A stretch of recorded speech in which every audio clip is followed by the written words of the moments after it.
ओम श्री गुरुभ्यो नमः। ओम श्री कृष्णाय परब्रह्मणे नमः। पीताम्बरङ्गरविराजितशङ्खचक्रकौमोदकी सरसिजं करुणासमुद्रं राधासहायमतिसुन्दरमन्दहासं वातालयेशमनिशं हृदि भावयामि। श्रीहरये नमः। सच्चिदानन्दरूपाय विश्वोत्यादिहेतवे तापत्रयविनाय श्रीकृष्णाय वयं नुमः। श्रीमते रामानुजाय नमः। श्रीमते निगमान्तमहादेशिकाय नमः।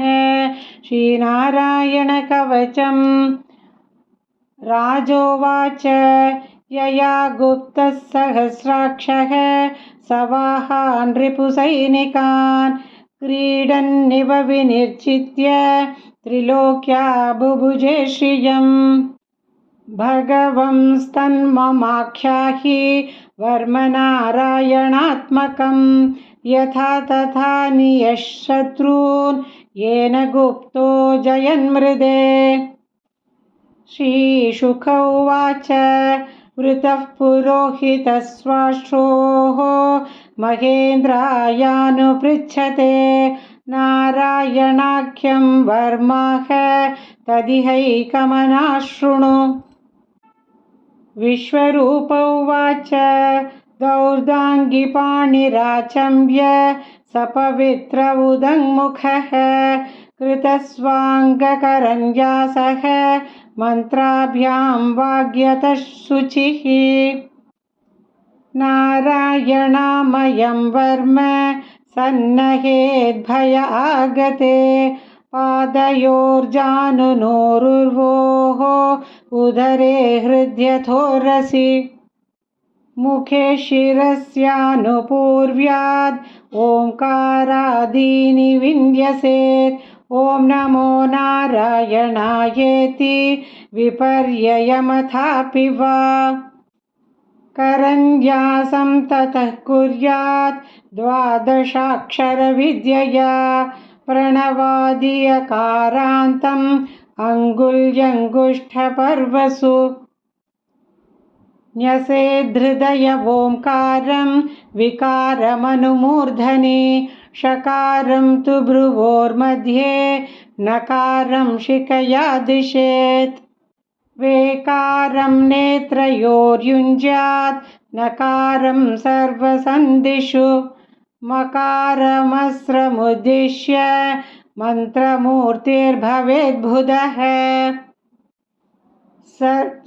सविसर्गं पठन्तं तत् सर्वदिक्षु विनिर्दिशेत्। ॐ विष्णवे नम इति आत्मानं परमं ध्यायेत्। ध्येयं षट्शक्तिभिर्युतं विद्यातेजस्तपोमूर्तिम् इमं मन्त्रमुदाहरेत्। ॐ हरिर्विद्यान्मम सर्वरक्षां न्यस्ताङ्घ्रिपद्मः पतगेन्द्रपृष्ठे दरारिचर्मासि गदेषु चाप पाषाण्दधानोष्टगुणोष्टबाहुः। जलेषु मां रक्षतु मत्स्यमूर्तिः यादो गणेभ्यो वरुणस्य पाशात्। स्थलेषु मायावटुवामनो व्यात् त्रिविक्रमखेवतु विश्वरूपः। दुर्गेष्वटव्याजिमुखादिषु प्रभुः पायान् नृसिंहो सुरयूथपारिः। विमुञ्चतो यस्य महाष्ठहासं दिशो विनेदुर्यपतं शगर्भाः। रक्षत्वसौ माध्वनियज्ञकल्पः स्वदंश्रायोन्नितधरो वराहः। रामोद्रिकूटेष्वथ विप्रवासे सलक्ष्मणो व्याद् भरताग्रजोऽस्मान्। मामुग्रधर्मादखिलात् प्रमादात् नारायणः पातु नरश्च हासात् दन्तत्वयोगादथ योगनाथः पायाद्गुणेशः कपिलः कर्मबन्धात् सनत्कुमारोऽवतु कामदेवात् हयर्षीषा मां पथि देवहेलनात् देवर्षिवर्यः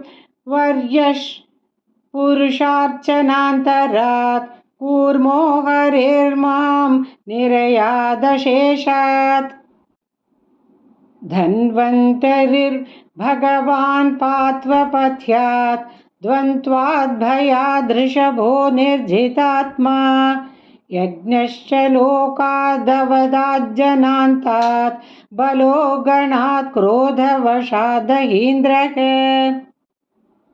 द्वैपायनो भगवान् न प्रबोधात् बुद्धस्तु पाखण्डगणप्रमादात् कल्किः कलेः कालमलात् प्रपातु धर्मावनायोरुकृतावतारः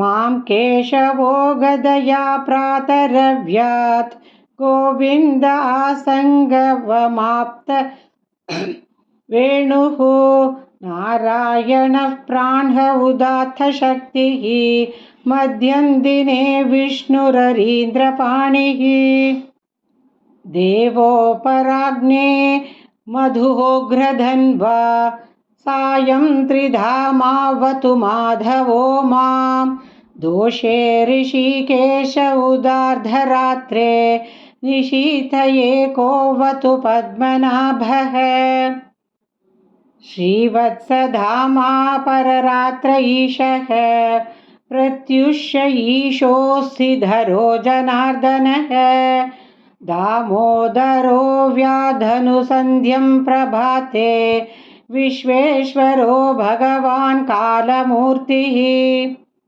चक्रैयुगान्तानलदिग्मनेमि भ्रमत्समन्ताद् भगवत्प्रयुक्तं दन्दग्धिदन्दग्य हरिसैन्यमाशु कक्षं यदा वातसखो हुताशः गदेशनिस्पर्शन विस्फुलिङ्गे निष्पिण्ड्यजिदप्रियासि कूष्माण्डवैनायकयक्षरक्षः भूदग्रांश्चूर्णय चूर्णयारीन् त्वय्यातु धानप्रमथप्रेतमातृपिशाच चाविप्रग्रह घोरदृष्टीन् दरेन्द्रविद्रावय कृष्णपूरितः भीमस्वनूरे हृदयानि कम्पयन् त्वं दिग्मधारासिवरारिसैन्यम्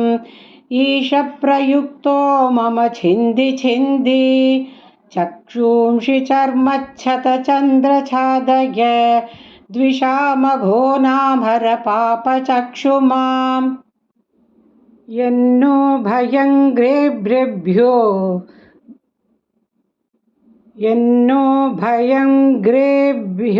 भूत् केभ्यो नृभ्य एव च सरीसृभ्येऽप्यदृंशभ्यः भूतेभ्यो होभ्य एव वा सर्वाण्येतानि भगवन्नामरूपाश्रीकीर्तनात् प्रयान्तु संक्षयं सद्यः येन श्रेयः प्रतीपकाः गरुडो भगवान् स्तोत्रस्रोभश्छन्दोमयः प्रभुः रक्षत्वशेषकृच्छेभ्यः विश्वक्सेनस्वनामभिः सर्वापद्भ्यो हरेर्नाम रूपया नायुधानिनः बुद्धीन्द्रियमनः प्राणां पान्तु पाशदभूषणाः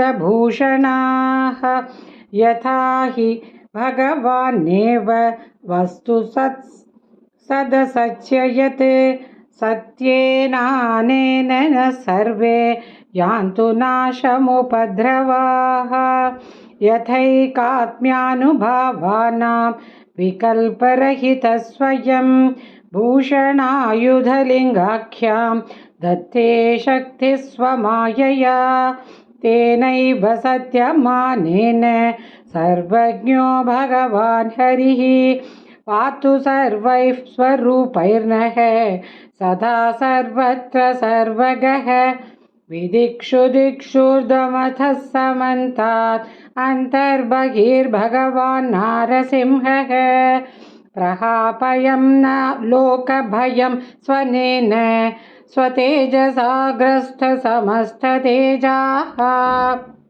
भगवन्निधमाख्यातं वर्मनारायणात्मकं विजेष्य सृज्य सायेन दंशितोऽसूरयूथपान् एतद्धारयमाणस्तु यं यं पश्यति चक्षुषा पदावास्मं सृशेत् सद्यः साध्वसात् स विमुच्यते न कृतञ्चित् भयं तस्य विद्यां धारयतो भवेत् राजदस्युग्रहादिभ्यः व्याघ्रादिभ्यश्च कर्हिचित् इमां विद्यां पुरां कश्चित् कौशिको धारयन् द्विजः योगधारणया स्वाङ्गं जहौ समरुधन्वनि तस्योपरि विमानेन गन्धर्वपतिरेकदा ययौ चित्ररथः श्रीभिः वृतो यत्र द्विजक्षयः गगनं व्यपतत् सद्यः स विमानो ह्यवाक्षिराः सवालकिल्यवचनात् अस्थीन्यादाय विस्मितः प्रास्य प्राची सरस्वत्या स्नात्वा धाम स्वमन्वगात् श्रीशुक उवाच य इदं शृणुयात् काले यो धारयति चादृतः तन्नमस्यन्ति भूतानि मुच्यते सर्वतो भयात् एता विद्यामधिगतः विश्वरूपा च कृतः त्रैलोक्यलक्ष्मीं भुभुजे विनिर्चित्य मृधे सुरान् इति श्रीनारायणकवचं समाप्तं न भोग्यवस्तूनि न नाकपृष्ठं न सिद्धिलाभं परमेशकाङ्क्षे प्रसन्नमन्दस्तिमतसुन्दरं ते मुखाम्बजं दर्शय सन्ततं मे इति श्रीमद्भागवतमहापुराणे पारमहंस्यां संहितायां षट्स्कन्धे नारायणवर्मकथनं नाम अष्टमोऽध्यायः। नारायणाखिलगुरो भगवन्नमस्ते। नारायणाखिलगुरो भगवन्नमस्ते।